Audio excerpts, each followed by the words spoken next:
Pagbasa mula sa Aklat ng Mga Hukom. Noong mga araw na iyon, dumating sa Ofra ang anghel ng Panginoon at naupo sa ilalim ng puno ng ensina ni Joas, na kabilang sa lipi ni Abiezer.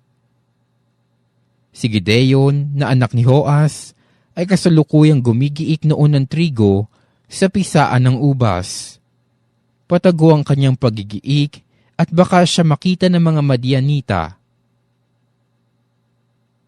Nilapitan siya ng anghel ng Panginoon at sinabi sa kanya, "Sumasa iyo ang Panginoon, matapang na bayani." Sumagot si Gideon, "Bakit ganito ang pamumuhay namin kung sumasa amin ang Panginoon?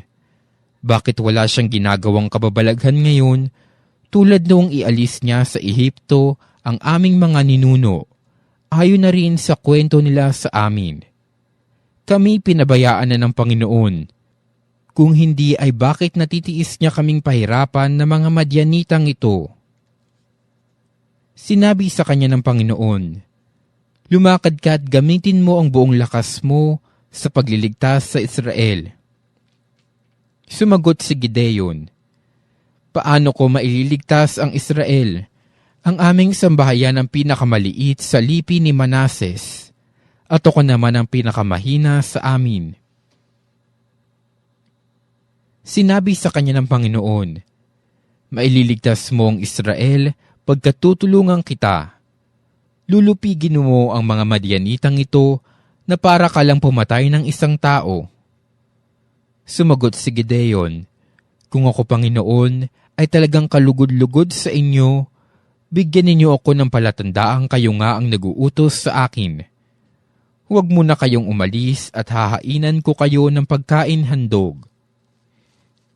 "Hihintayin kita," sagot ng Panginoon. Lumakad na nga si Gideon. Nagluto siya ng isang batang kambing at isang takal na harinang walang libadura. Pagkaluto, inilagay niya ito sa basket at naglagay ng sabaw sa isang palayok. Inihain niya ito sa anghel ng Panginoon sa ilalim ng punong ensina.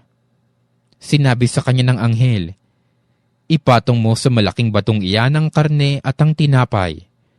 Pagkatapos, busan mo ng sabaw." Gayon nga ang ginawa ni Gideon. Ang pagkain ay sinaling ng anghel sa pamamagitan ng tungkod. Nagkaroon ng apoy at nasunog ang handog, at biglang nawala ang anghel. Noon naniwala si Gideon na ang anghel nga ng Panginoon ang nakausap niya.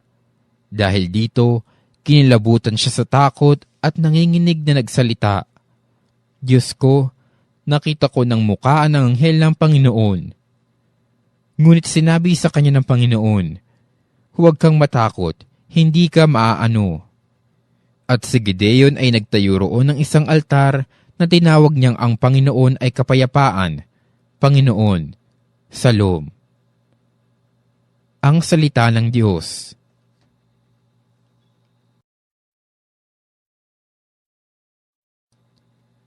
Ang puoy nagsasalita na bayan niya ay papayapa.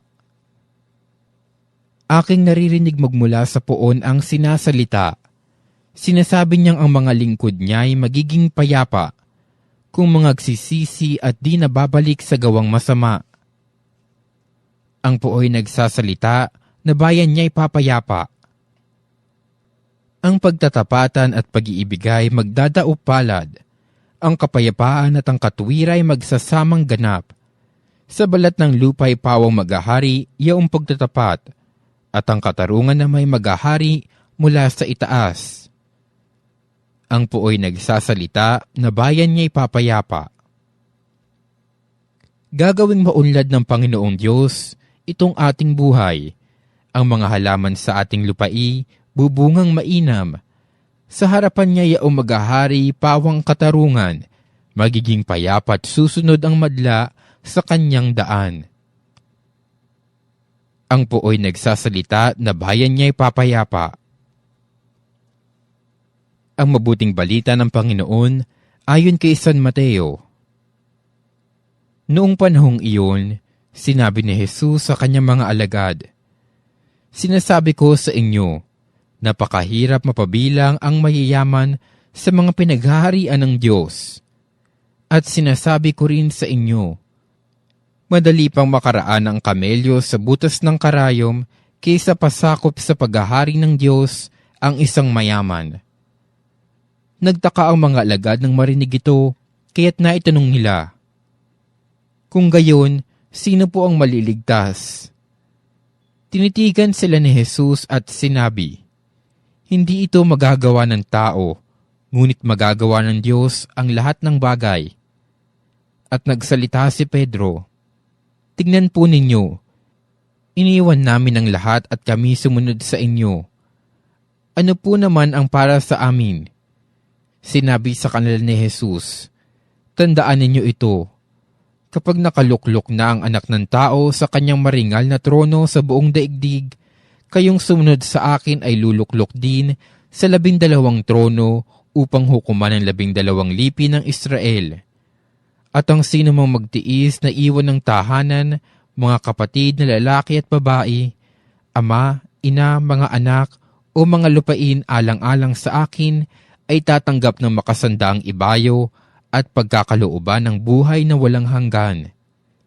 Ngunit maraming una na magiging huli at maraming huli na magiging una. Ang mabuting balita ng Panginoon.